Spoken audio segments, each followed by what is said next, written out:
Hi, I'm Catherine O'Brien at happywithbaby.com, and I'm so excited to be here today for another Momma Interview Expert Edition with Alicia Taverner, who is a licensed marriage and family therapist in Rancho Cucamonga, and she specializes in working with couples and moms who are stressed out. So thank you for being here today. Thanks for having me. It's always fun to chat with you, Catherine. Thank you. So why don't you tell us a little bit about what makes up your family dynamics? So I have me and my husband, and we'll be married for, I think, eight years this year. Oh, it's exciting. Yeah. And then we have a daughter who just turned 18, who we adopted through foster care. Mm-hmm. And then we have a son who's 2.5, and I have a baby on the way. So I'm 33 weeks pregnant right now, due at the end of June. Yeah. How are you feeling? Okay. Yeah. tired, ready, Yeah. I'm like, I was definitely not one of those glowing pregnant women. So I'm always like, have so much empathy when I see the baby bumps. Yeah. So tell me how you balance being a mom, working, and your relationship roles. So I think it's definitely always a struggle, to be perfectly honest, and trying to balance everything and trying to give everything, the attention that it needs. But I think right now we're kind of in the midst of preparing for baby. So that also means readjusting, what our lifestyle is looking like, and just constantly checking in. My husband is awesome. He's an amazing support. He works from home, so he does a lot of the hands-on stuff with our little one. My older daughter is in school, and she pretty much has her own life. She's still in high school, so she works and goes to school, and so she's kind of just does her own thing. So it's not like she needs supervision. She helps out around the house too, and so just kind of making sure that I am communicating. I think that's the most important part. Is I can find myself getting into these spirals where I'm just feeling so overwhelmed with everything, and then have to constantly remind myself okay, but you have two other grown people in the house that can be helpful, and we have extended family, and it's really just about asking for what I need, and not I get into the place where I'm okay, I can do all of this stuff, I'm okay, I'm doing it all. And then I'll just be in tears, after a really long day, especially being pregnant. The hormonal stuff is just comes out my eyes. And so I'm just so tired, and my husband's well, why didn't you ask me to do that today? Or why didn't and I'm just I don't know. So it goes back and forth, but constantly being willing and open to asking for what I need. I think that's kind of one of the biggest lessons that I learned after having my son. Yeah. It's hard to ask for help, especially if you're used to being able to do things and doing it on your own. It's I find that I'm always telling ask for help. And then I find myself in the same rut where I'm why am I not asking? I kind of want people just to know what I need. Exactly. But it doesn't work that way. And then I'm disappointed. Yeah.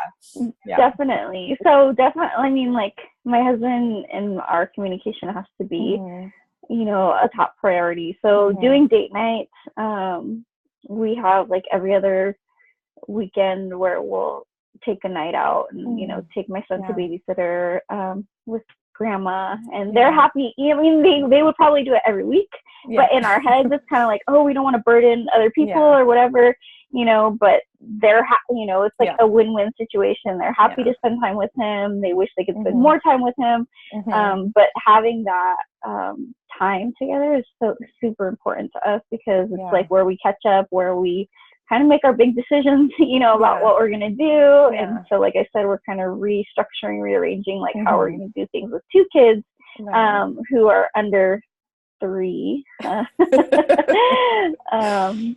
what that's going to look like. And so me, working a little bit less, because I'm in private practice, and I also have a contract position where I do psychological evaluations for like nursing facilities and mental hospitals. So probably work like 30 hours a week, but I squish it into 3 really long days so that I can have more time off. But now it just seems like I'm really recovering from those really long days, like on my days off, just because I'm so tired. But so we're, you know, trying to restructure that and make some changes so that we can do that. Yeah. And I feel like it's like a constant, like, I mean, that's one of the most important parts of having those regular check-ins is because I feel like it changes so much because their needs at that age change like dramatically over a couple of years. So it's like, keep checking in. Yeah. I mean, like a newborn definitely requires different. I mean, now he's like 2.5, so he's actually in preschool a couple of days a week, but then they don't have it during summer. So we're trying to figure that out. enlist like family and, you know, so we can have a little bit of a break. And like I said, he works from home. So if he's home, he's also on daddy duty, which, you know, is kind of hard. Kind of, I don't know. I've been one of those week on a call or whatever, and, you know, hear him pounding at the door. All that fun stuff. So most moms I speak to say there are moments when they are ready to throw in the towel. Like, can you describe like a moment that you felt this way, if you have, and like what got you through it? Just last week. And it's kind of like what we're talking about, is, you know, it was just like a Thursday, you know, which is like the last day of my work week, and just feeling super tired and overwhelmed. But, you know, like, I kind of brought it on myself because I wasn't asking for help or wasn't, you know, like you're saying, like sometimes we can anticipate like, well, duh, I need this, or you should know that, you know, I don't know, this needs to be picked up or these chores need to be done, but not communicating, you know. And I just kind of like came home and was just so like, like my body is just tired from pregnancy and working a really long day, and just telling my husband like, you know, first just like crying a little bit. And, you know, he's just like, it's okay. But then he's just like, well, why didn't you tell me, or why didn't you ask me? All you need to do is ask. And I'm like, okay. So then it's just about like making that kind of course correction and talking about, okay, these are the things that need to get done. This is what you can do. You can take this off my plate or that. And I think that's really just me keeping in mind that I have to continually do that. Because I do kind of go up and down with like, you know, one moment I'm asking everybody for help, like, okay, can you do this? And then the next moment I'm just asking nobody for help. So that's been, like I said, one of the biggest lessons in motherhood, I think, that I've learned after my son, is just leaning on other people, like you can't do it alone. No, absolutely not. So my next question is, what do you do when you feel overwhelmed, overstressed, or less than? Is there, besides asking for help, like, are there other things that you do? Self-care type stuff. So, it's kind of hard now, like, to not be super physical, but like exercise or making sure like I get out with friends, because I can tend to like isolate or just kind of be stuck in the like, well, I have so much to do, and regardless of how much to do I have, you know, like the next day, you know, like I had coffee with, you know, one of my best friends, and you know, we kind of laugh about motherhood and just all the silly situations that we get ourselves into, and that is always like kind of feeds your soul, I think, and is really helpful. And just hearing from other women, other moms that are going through the same things, and being able to kind of laugh about it, and also just kind of have that community is really important. What about, I've had parents tell me that one of the hardest things about being a parent is the comparisons or judgments from other parents. Have you experienced that? And if so, how did you cope with that? I tend to have a pretty tight circle. Like, I've been in mom groups and things like that where I kind of feel myself getting into it, you know, where, oh, like, we're going to have book club at so-and-so's house, and it's just like a giant mansion, and I'm just like, wow. Or, you know, these birthday parties that are just over the top, but kind of just keeping with I think being very, I guess, picky about like who I surround myself with, like-minded people. And I told a story I presented about like being a mompreneur a few months ago, and I told a story about how on my son's first birthday, you know, like I did all like the Pinterest stuff, and and it was so overwhelming and exhausting, you know, and he's one and he really didn't even know what was happening. And so I kind of got into this trap of like doing.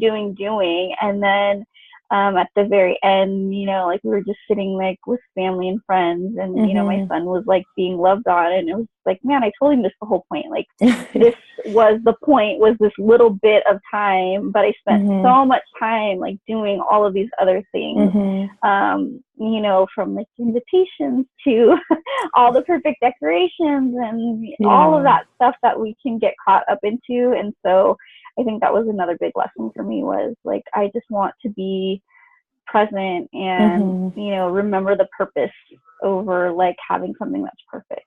Right. What do you feel is your greatest personal struggle with the experience of motherhood? Asking for help.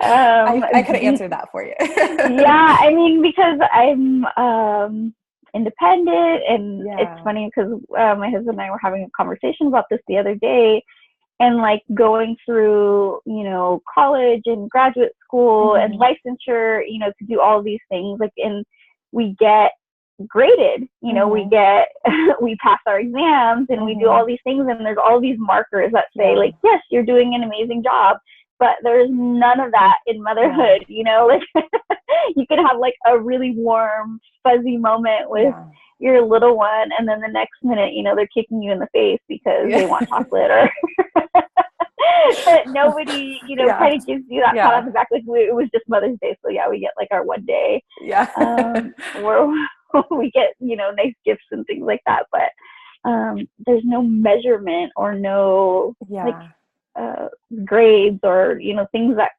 keep us reminded that we're doing a great job. So I think that's hard too. Yeah, especially when, I mean, I think if we tend to be more like that type A, and, you know, we do everything when we're supposed to do it and how we're supposed to do it. And then like motherhood is so not like that, because like you said, like from one moment to the next, it's totally different, and how they're feeling or whatever, or expressing themselves is different. So if we measured ourselves on each moment, it could be a very big disappointment. Failed. Yeah. But so what is there something that surprised you about being a mom? Maybe something you didn't realize like kids did, or something that you would really enjoy, or something that could bring you so much joy? I didn't really think that I would love like the newborn phase with my son, but I did. And even looking back, I'm like, oh man, I should have kissed him a little bit more, because now he's in the phase where like, no kisses. Or, you know, like take advantage of their inability to move, to be mobile. I mean, I think the first time is always the most challenging, and then you kind of figure it out, and the second time the routine is overwhelming. Well, I think it's like sometimes too, like I'll talk to moms, and it's like, like, especially, you know, when you're feeding your baby and it feels like all they do is they eat, they sleep, and then they eat again. And it's like a constant of feeding them. I'm like, as overwhelming as that can be, when you feel like I'm never not sitting here in this chair or whatever, wherever you're doing it at, then it's like, no, this time does end. It does, like, things get in that respect get easier. And then it's like, looking back, it's like, oh, those were the good old days where I just had to sit there and feed the baby. Like, little did I know, looking back now, like, oh, that was easy. Like, because they didn't talk back, and they didn't need anything other than to be fed and changed. Try to run out the front door, you know, like climbing on things. That's through all of like your baby safety stuff, you know, like, oh, I figured it out. I figured out how to undo the latch. Like, oh, great. But like in the moment when you're like, it feels like, oh my gosh, this is all consuming, and it's never going to be like, it's I will, like I'll never be able to do anything again is what I think it feels like. And I think that's the benefit of the second time around, because like, oh, it does end, and it, it changes, and and this hard stuff gets easier, and then there's other hard stuff, and then that gets easier. Yeah. It just changes, like the hard stuff just changes. Yeah, exactly. What's your relationship, or how has your relationship with your partner, your husband, changed since having a kid, or how has it stayed the same? So we had a lot of time.